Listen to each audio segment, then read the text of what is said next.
আসসালামু আলাইকুম everyone, welcome to my channel. আজকে আমি আপনাদের জন্য নিয়ে আসছি নুডলস দিয়ে মজাদার একটি মিষ্টি ডেজার্ট। দেখে নিন প্রস্তুত প্রণালী। প্রথমে আমি এখানে নিয়ে নিচ্ছি লাম্বা যে নুডলসটা, ওই নুডলসটা আমি নিয়ে নিচ্ছি। নুডলসটা আমি এখানে ভাঙবো না, নুডলসগুলো এভাবে আস্তই আমি সিদ্ধ করে নিব। আপনি যে পরিমাণ ডেজার্ট তৈরি করতে চাবেন ওই পরিমাণ নুডলস নিয়ে নেবেন। আমি এখানে কিছুটা নুডলস নিয়ে নিয়েছি, নিয়ে এখন চুলায় দিয়ে দিচ্ছি গরম পানি, সাথে দিয়ে দিচ্ছি 1 চামচ লবণ, 2 টেবিল চামচ সয়াবিন তেল দিয়ে আমি পানিটাকে একটু নেড়েচেড়ে নিচ্ছি। পানিটাকে নেড়েচেড়ে নিয়ে এখন আমি দিয়ে দিব নুডলসগুলো। এই তো দেখুন নুডলসগুলো দিয়ে দিয়েছি। নুডলসগুলো যেহেতু আস্ত আছে এই জন্য পানির ভিতরে পড়ছে না। যখন একটু সিদ্ধ হয়ে যাবে তখন এমনিতেই নুডলসটা পানির ভিতরে চলে আসবে।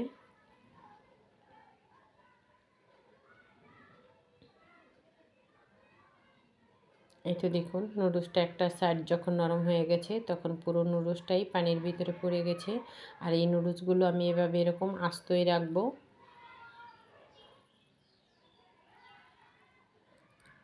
এই তো দেখুন নুডলসটা ভাপ দেওয়া হয়ে গেছে। এখন আমি নুডলসগুলোকে নামিয়ে নিব। আর নুডলসগুলো আমি পুরোপুরি সিদ্ধ করব না।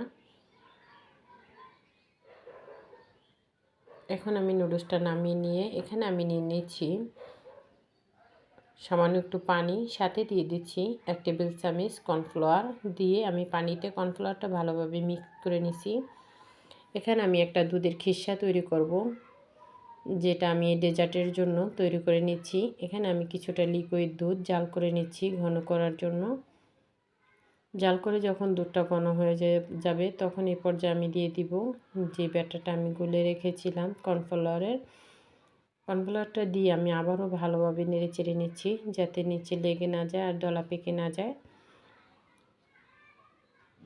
নেড়েচেড়ে নিয়ে এখন আমি এ পর্যায়ে দিয়ে দিচ্ছি ফ্লেভারের জন্য 2 এলাচ আর 2 টুকরো দারচিনি।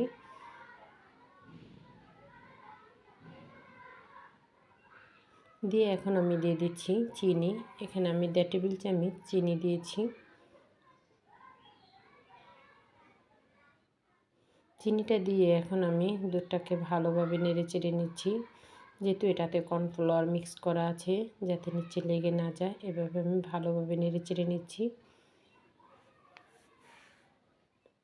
নেড়েচেড়ে নিয়ে এখন আমি এখানে দিয়ে দিচ্ছি কিছুটা কন্ডেন্স মিল্কটা দিলে দুধটা আরও ঘন হয়ে যাবে আর সুন্দর একটা ফ্লেভার আসবে।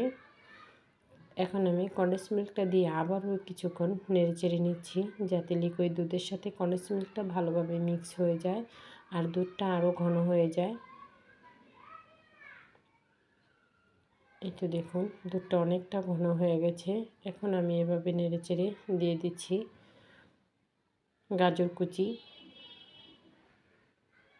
গাজর কুচিটা দিয়ে আবারও আমি কিছুটা একটু নেড়েচেড়ে নিচ্ছি যাতে গাজর কুচিটাও ভালোভাবে একটু সেদ্ধ হয়ে যায়।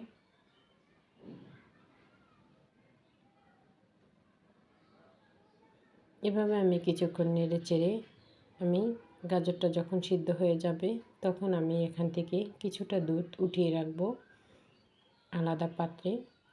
এতে দেখুন কিছুটা দুধ আমি উঠিয়ে রেখেছিলাম। এখন এই দুধের আমি দিয়ে দিচ্ছি সিদ্ধ করে রাখা নুডলসটা দিয়ে এখন আমি দুধের সাথে ভালোভাবে মিক্স করে নিব। এই ডেজার্টটি এভাবে তৈরি করে ছোট বড় সবাই খেতে খুবই পছন্দ করবে। এই মিষ্টি ডেজার্টটি খেতে কিন্তু দারুণ হয়েছে। এভাবে আমি কিছুক্ষণ নেড়েচেড়ে নুডলসের সাথে দুধটা ভালোভাবে মিক্স করে নিব। দুধটা একটু বলক আসা পর্যন্ত আমি কিছুক্ষণ নেড়েচেড়ে নিব।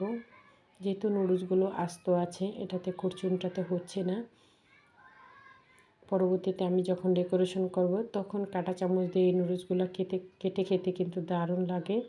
আমি নুডলসগুলোকে নেড়েচেড়ে নামিয়ে নিচ্ছি আর এখানে চুলায় বসিয়ে দিচ্ছি কিছুটা তেলটা যখন গরম হয়ে আসবে তখন আমি তেলের ভিতরে দিয়ে দিব একটি ডালের চামচ বা উড়কি, যেটাই কে কী বলেন কোন দেশে কমেন্ট করে জানাবেন। এটাতে আমি ডিম পোচ করে নিব। এটা আমি তেলের ভিতরে দিয়ে গরম করে নিয়েছি।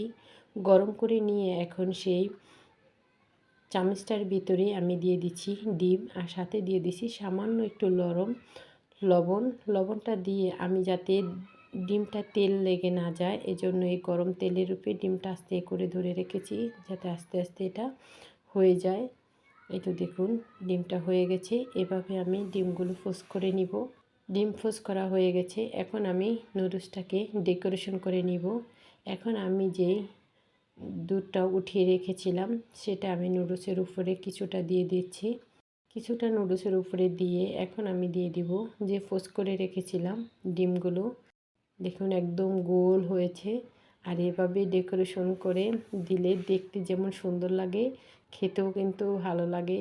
অতিথি আপ্যায়নে খুব সহজে তৈরি করে নিতে পারেন নুডলসের এই ডেজার্টটি। ছোট বড় সবাই খেতে খুবই পছন্দ করবে। আমি ডিমের উপরে আবারও একটু লিকুইড দুধ দিয়ে দিছি। দিয়ে এখন আমি কাঁটা চামচ দিয়ে কেটে দেখাচ্ছি এটা কতটা লোভনীয় হয়েছে। আপনারা একবার হলো বাসায় তৈরি করবেন। আল্লাহ হাফেজ সবাইকে।